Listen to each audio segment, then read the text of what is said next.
James Carter had always considered himself a lucky man. Living in a quiet suburban neighborhood in Austin, Texas, he had built a beautiful life with his wife, Rebecca, and their two children, Ethan, 14, and Lily, 11. Their home was filled with laughter, warm family dinners, and traditions that brought them closer.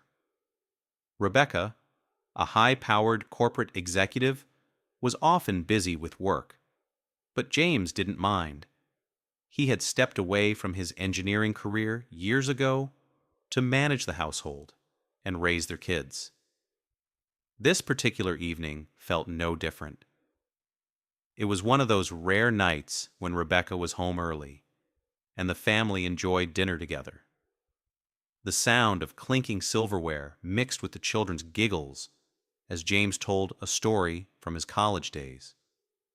Just as they were about to finish, the doorbell rang. Lily, always full of energy, jumped from her seat and ran to answer it.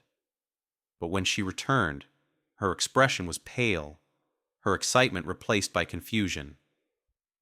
"Dad, there's a police officer at the door. He says he needs to speak with you." James felt a wave of unease but kept his face calm for the kids. He gave Rebecca a questioning glance, but she seemed just as surprised. With a steadying breath, he got up and walked to the door. Standing there was a Texas state trooper, his expression unreadable. "Are you James Carter?" the officer asked.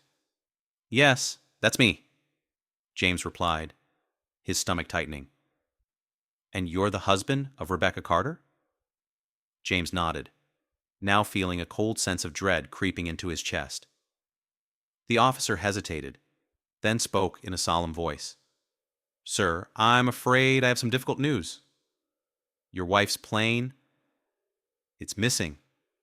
It vanished from radar 2 hours ago somewhere over the Gulf of Mexico. The Coast Guard is conducting a search, but as of now, it's presumed lost." James felt the air leave his lungs. His wife's plane had crashed. The world around him blurred as the officer continued talking, but the words barely registered. Rebecca had been on a routine business trip, a short flight to a corporate retreat. There had been no reason to worry until now. As the officer finished, James barely managed to thank him before closing the door. When he turned around, Ethan and Lily stood in the hallway, their wide eyes filled with fear. "What's wrong, Dad?" Ethan asked, his voice unsteady. James knew there was no easy way to say it. He took a deep breath and whispered, "Mom's plane is missing." Lily let out a small cry, and Ethan's face drained of color. James pulled them into his arms, trying to stay strong for them. But deep inside, a storm was brewing. Something didn't feel right. And in the days to come, that feeling would only grow stronger. The days that followed were filled with agony and uncertainty. James and his children stayed glued to the news, waiting for an update, any sign that Rebecca might have survived. Calls from family, friends, and even reporters flooded in, all asking the same dreadful question. Had there been any survivors? Each morning, James woke up hoping for a miracle. But every call from the Coast Guard brought only more despair. The wreckage of the plane had been found scattered over the ocean, and after 5 grueling days of searching, the authorities made it official. No survivors. Rebecca Carter was declared deceased. The news hit James like a freight train. His partner of 15 years, the mother of his children, was gone. He had no time to process his grief. There were legal matters to handle: paperwork, insurance claims, and funeral arrangements. The house, once filled with warmth, now felt cold and empty. Ethan tried to stay strong, burying himself in video games and schoolwork, but James could see the pain in his eyes. Lily, on the other hand, refused to accept it. Every night she whispered to James, "Mom's coming back. You'll see." James wished he could believe that. One evening, as he sat at his desk going through Rebecca's financial documents, something caught his attention. Her $420,000 balance had nearly doubled in the past few months. That was odd. He had never seen her mention any major changes to her contributions. Then, another surprise. A large life insurance policy, one he didn't remember Rebecca signing up for, was set to pay out a substantial amount. His gut twisted. Rebecca had always been careful with money, but she never made big financial moves without discussing them with him. Why had she suddenly increased her savings and insurance? James tried to shake off the suspicion, chalking it up to coincidence. But deep inside, a nagging feeling told him something wasn't right, and that feeling was about to explode into something much darker. A month had passed since Rebecca's supposed death, and James was doing his best to keep life moving forward for Ethan and Lily, but the weight of her absence was everywhere. In the empty seat at the dinner table, in the unanswered questions from the kids, and in the cold silence of their once lively home. One evening, as James sorted through Rebecca's belongings, he found an old tablet she used for work. It was still logged into her company email. Curious, he began scrolling through her messages. Most were standard: memos, project updates, travel itineraries, until he stumbled upon an email thread from a month before the crash. It was from a private email account James had never seen before. The subject line made his blood run cold. "Our plan is in motion. See you soon." His hands trembled as he clicked it open. From unknown sender to Rebecca Carter. Date: 1 month before the crash. Subject: Our plan is in motion. See you soon. Everything is set. The offshore account is ready and the arrangements are made. Just stick to the timeline. After the crash, we'll disappear for good. You and me, just like we planned. Love you, babe. James stared at the screen, his heart pounding in his chest. His wife's plane hadn't crashed. She had faked her own death. And worse, she wasn't alone. The words blurred in front of his eyes as rage, confusion, and heartbreak all collided at once. Who was this man? Where was Rebecca? Why would she do this to her family? A sinking realization hit him.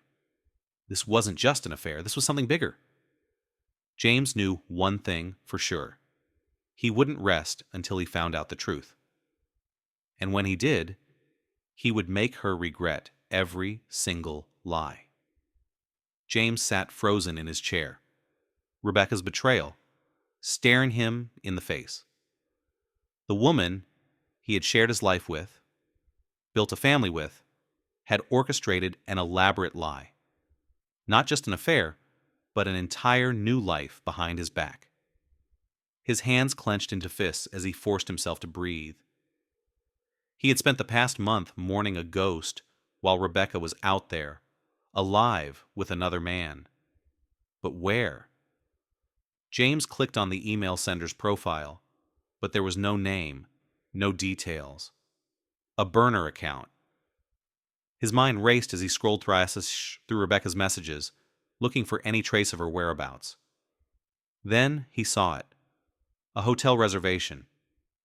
It was dated 3 weeks before the crash, booked under the name Angela Smith, a cheap alias. But the location was unmistakable: Miami, Florida. James's pulse quickened. That was where her plane had taken off before it crashed.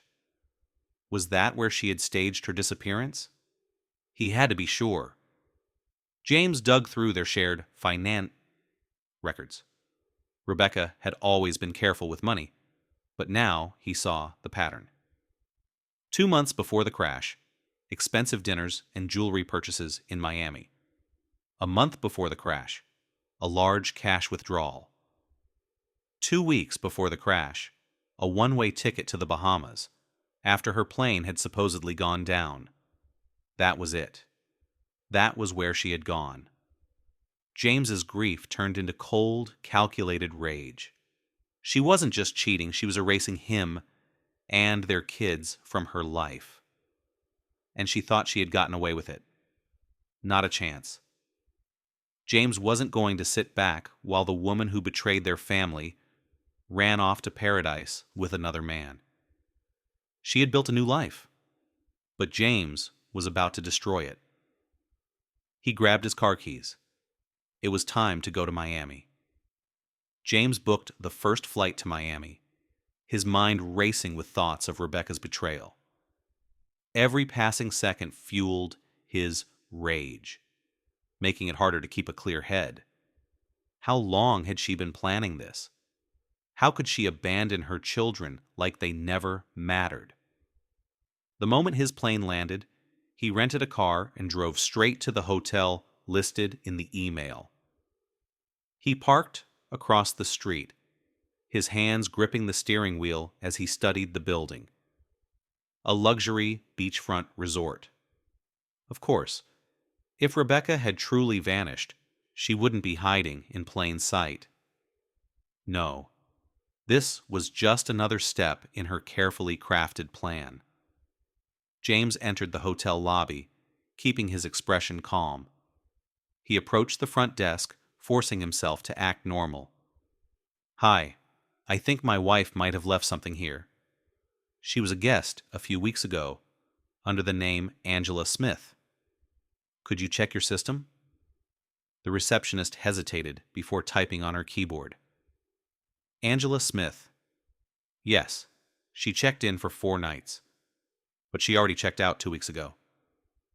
James kept his expression neutral. Right, of course. Did she happen to leave a forwarding address? Or mention where she was heading next? "I'm sorry, sir. We don't keep that kind of information." James sighed and rubbed his face, pretending to be frustrated. Damn. I was hoping to surprise her. I guess I'll just have to find her another way. The receptionist smiled sympathetically. "Maybe try Paradise Cove?" "It's a small resort, a few miles up the coast.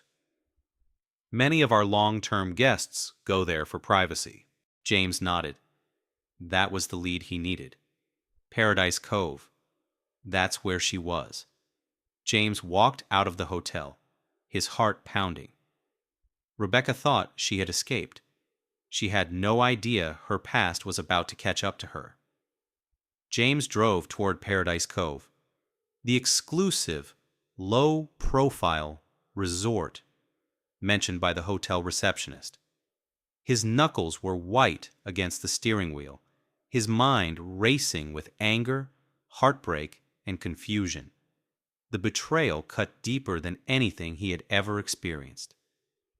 Rebecca had lied, stolen, and abandoned him and their children. For what? A new life with another man? Was their marriage nothing but a joke to her? As the ocean waves crashed against the shore, James pulled into the secluded resort driveway. This wasn't just another luxury hotel. It was a sanctuary for the rich who wanted to disappear. Tall palm trees lined the entrance, blocking the view from outsiders. His pulse quickened as he parked the car and stepped out. Would she recognize him instantly? Would she panic? Or worse, would she smile like she had truly moved on?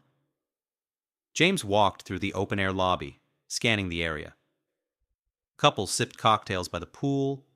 The staff moved with practiced ease, and everything felt calm. Too calm. Then he saw her, Rebecca. She was sitting at an outdoor cafe table, laughing softly as she sipped a glass of white wine. But it wasn't just her presence that made James's blood boil. It was the man sitting next to her, a man he didn't recognize. James stopped in his tracks, his jaw clenching. There she was, alive, laughing. She looked so happy, like the past never happened. The woman who had faked her death to escape her own family was now living her fantasy. James took a deep breath, forcing himself to stay calm, controlled, calculating. He couldn't let emotions get the best of him. Not yet. He slowly approached their table, his shadow falling across them. Rebecca looked up. At first, she didn't react. Then, as recognition flashed in her eyes, her face went pale. James spoke slowly, deliberately, his voice like steel. How about... Mind if I join you? Her wineglass shook in her hand. The man beside her looked confused, glancing between them. James pulled out a chair and sat down, never breaking eye contact with her. I think we have a lot to talk about. Rebecca swallowed hard. She was trapped. The world seemed to slow down as James sat across from Rebecca, his eyes locked onto hers. The color had drained from her face, her fingers tightening around the stem of her wineglass. She looked like a ghost who had just seen the living. The man sitting next to her, mid-40s, tanned and well-dressed, shifted uncomfortably. His confusion was clear. "Rebecca?" the man asked, his brow furrowed. James leaned forward slightly, his voice calm but cold. "Why don't you introduce me to your friend, Rebecca?" Rebecca hesitated, her lips parting as if searching for the right words. She blinked rapidly, her breath unsteady. This is Daniel," she finally said, her voice barely above a whisper. "Daniel, this is James." Daniel glanced between them, still puzzled but now suspicious. "James? Who's—" James cut him off, never looking away from Rebecca.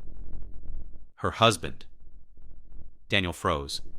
His grip tightened on his drink as realization set in. Rebecca looked away, her face tight with guilt.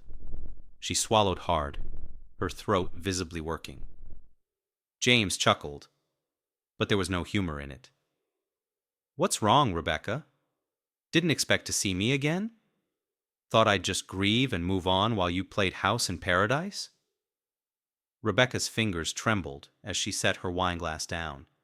She exhaled sharply, like she was trying to regain control. "James, please, let's not do this here." James clenched his jaw, his patience wearing thin. "Not here?" he repeated, his voice sharper. "Where should we do it, Rebecca?" "Back home?" "Oh, wait. You don't have a home anymore. You left it all behind. Left us behind." For him? Daniel, who had remained silent until now, stood up suddenly, his chair scraping against the stone patio. "All right. I don't know what's going on here, but I don't appreciate this tone. If you're really her husband—" James shot him a deadly glare. "If? There's no if.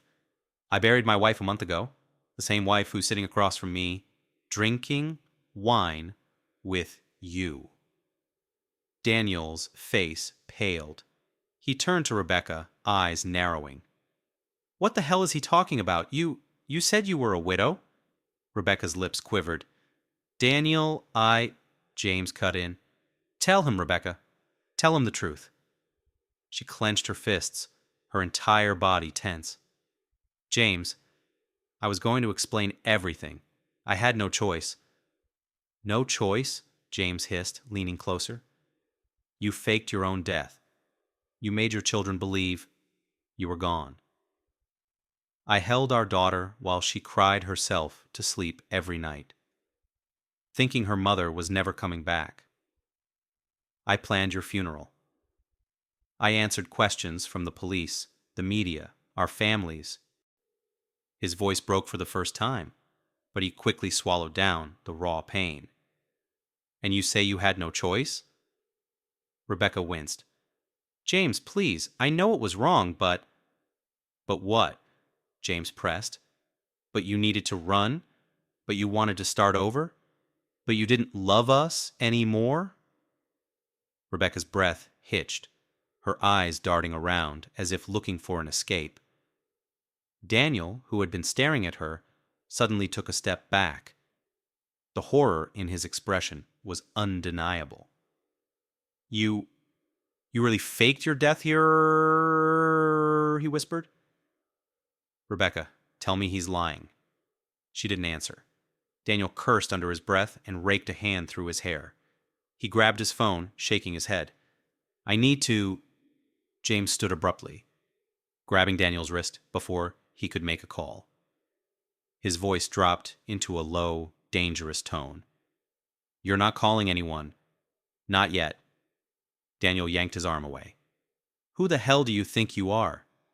James smirked darkly. I should be asking you that? You stole my wife, helped her disappear, and left my children without a mother. You really think you're walking away from this? Daniel looked at Rebecca in disbelief. You told me your husband died, Rebecca, that you were alone. I had no idea. James cut him off again. Save it. I don't give a damn what she told you. You're just another idiot who fell for her lies. Rebecca grabbed James's arm. James, please. Don't do anything reckless. James turned to her, his gaze burning with fury. Oh, Rebecca, he said, his voice dripping with sarcasm. You don't get to ask me for favors anymore. But don't worry. I'm not going to kill you. That would be too easy. Rebecca flinched. James leaned in closer, lowering his voice so only she could hear.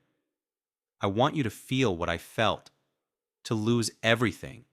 To watch your world fall apart. And trust me, it's already happening. Rebecca's eyes widened in fear. James wasn't here for closure. He was here for revenge. A heavy silence settled over the table. Rebecca sat frozen, her once perfect world crumbling around her. Daniel had backed away, his hands on his hips, staring at her like she was a stranger. The tension between them was thick enough to cut with a knife. James leaned back in his chair, his expression calm but cold, the fury in his eyes barely restrained. He had spent weeks grieving a lie. But now he was here to take everything from her. Rebecca finally spoke, her voice shaky. James, what are you going to do? James let out a small chuckle, but there was no humor in it. He tilted his head, studying her with an unreadable expression. What am I going to do? That's funny, Rebecca, because you already know the answer. Her lips parted slightly, and for the first time, real fear crossed her face. You see, James continued, his voice dropping into a deadly whisper, I've spent the last month being the grieving husband, the widower who was supposed to move on and heal. He leaned in, his voice filled with ice. But you don't get to walk away from this. Not after what you did. Rebecca's breath hitched, her fingers trembling against the table. She knew James better than anyone. He wasn't bluffing. He had a plan, and she wouldn't see it coming. James slowly turned to Daniel, who was still standing there in shock. You really had no idea, did you? James asked, his voice almost pitying. Daniel swallowed hard. I swear, man, she told me she was a widow. She made me believe she had lost everything. James nodded, as if considering his words. Then he pulled out his phone and tapped on the screen.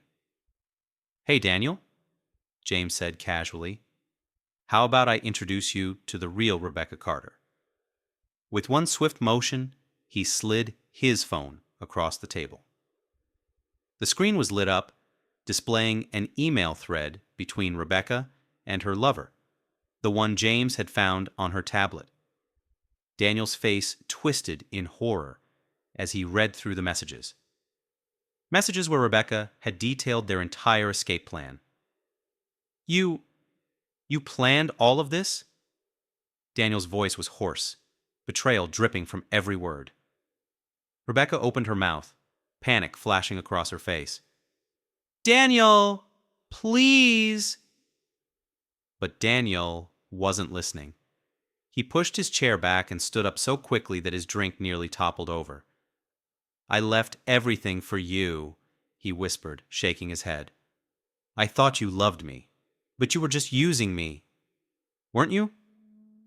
Rebecca reached for his arm, but he pulled away like her touch was poison. Don't, he spat. I don't ever want to see you again. With that, Daniel stormed out. Rebecca's mouth trembled as she watched him leave. Her entire new life shattered in seconds. And James wasn't done yet. Rebecca turned to James, her eyes desperate now. You have to listen to me, James. I had no choice. If I didn't leave, I would have... James held up a hand, cutting her off. Save it, Rebecca. I don't care. Her lips pressed together, but James could see the fear behind them. She knew he had more planned. And she was right. James casually leaned back in his chair and picked up his phone again. By the way, while I was on the flight here, I sent a little email to the authorities. Rebecca's body stiffened. What? James smirked. Let's just say the IRS, the FBI, and your former employer are very interested in your sudden disappearance. I even attached a little something extra. Copies of your fake identity, your financial records, and all those little emails detailing your escape plan. Rebecca's eyes widened in sheer terror. James, no, you can't. Oh, I already did, he said coolly. You thought you were smart, Rebecca? You thought you covered your tracks? You made one mistake. He leaned in, his voice sharp as a blade. You underestimated me. Rebecca's breath came in shallow gasps now. James, I'll lose everything. James gave her a slow, merciless smile. That's the point. Right at that moment, a pair of black SUVs pulled up outside the resort. Two men in suits stepped out. Federal agents. Rebecca's entire body went rigid. No. James stood up, watching as the agents entered the cafe. Well, Rebecca, he said, his tone almost casual. I'd love to stay and chat, but you have some explaining to do. She grabbed his arm, her grip desperate. James, please. You can't let them take me. What about our kids? James yanked his arm free, his face turning to stone. You mean the kids you left behind? The ones you made believe you were dead? Rebecca squeezed her eyes shut, her body trembling. James exhaled slowly, shaking his head. You were right about one thing, Rebecca. She opened her eyes, hope flickering for a moment. James's lips curled into a cruel smirk. You're dead to us. Rebecca let out a choked sob as the federal agents reached their table. Rebecca Carter? One of them asked. She didn't answer. One of the agents turned to James. Are you James Carter? James nodded. The agent handed him an envelope. Sir, we have been investigating this case for a while, and we appreciate your cooperation. This contains official documents, including your wife's official arrest warrant, and a statement confirming your full legal custody of your children. James took the envelope, his grip firm. He glanced at Rebecca one last time, but there was no sympathy left in his eyes. She had made her choice, and now she would pay for it. As the agents pulled Rebecca to her feet, James turned his back on her, and just like that, she was gone. 1 year later, James stood outside a modest but cozy home, watching as Ethan and Lily played in the yard. They laughed again. They were happy. They were healing. He exhaled, feeling a weight lift from his chest. Rebecca's trial had been swift. She had been convicted of fraud, identity theft, and obstruction of justice. 12 years in prison. James never looked back. As he turned to go inside, his phone buzzed. He checked the message and smiled. It was from someone special. Celia. Dinner tonight? The kids are invited too. James chuckled and typed back, "We'd love that. See you soon." He put his phone away, breathing in the fresh air. This was his new beginning. And this time, it was real.